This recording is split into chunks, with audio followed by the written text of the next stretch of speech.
Hi, sometimes I leave the car running and I have to exit the car, for example, to open the gate.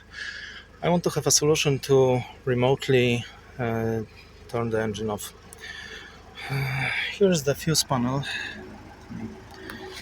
show it to you, and particularly this fuse, it's called something like this. It's this fuse. I don't recall uh, the shortcut for it, it's from French or something.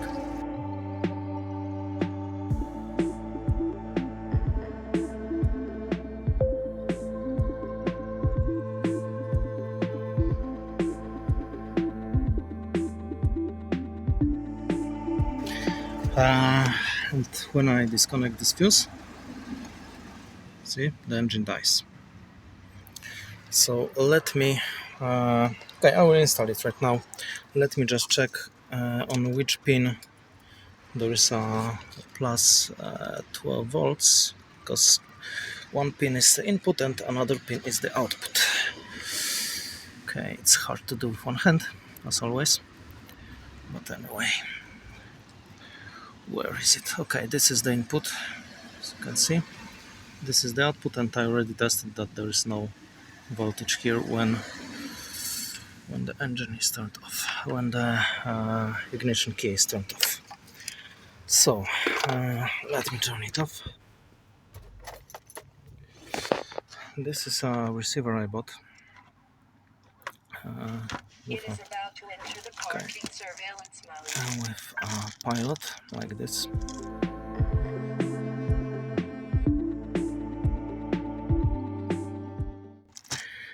You will see photos shortly of what I made here. But I also bought something like this. This is come on. This is a fuse extender, but I won't use it as an extender, but I will just push those pins into it and then connect the ground. This is the ground. Okay, so let me do it.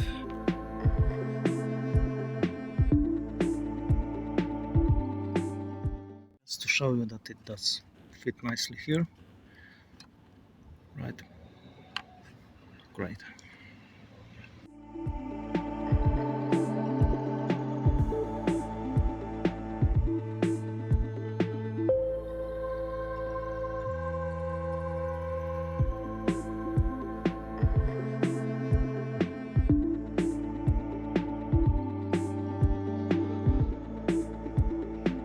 Right, so the device is installed. Let's turn on the car. It is about to enter the parking surveillance mode.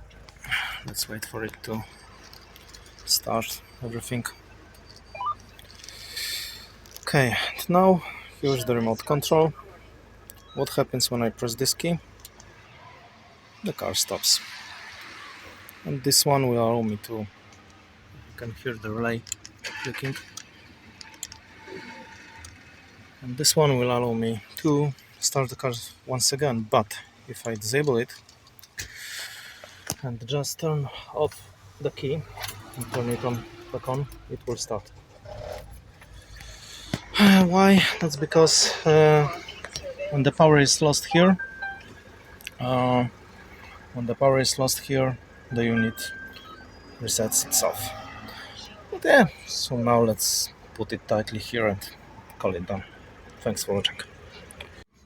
And by the way, I will put this fuse in a glove box in case it's ever needed again. If the solution fails or something, the relay fails.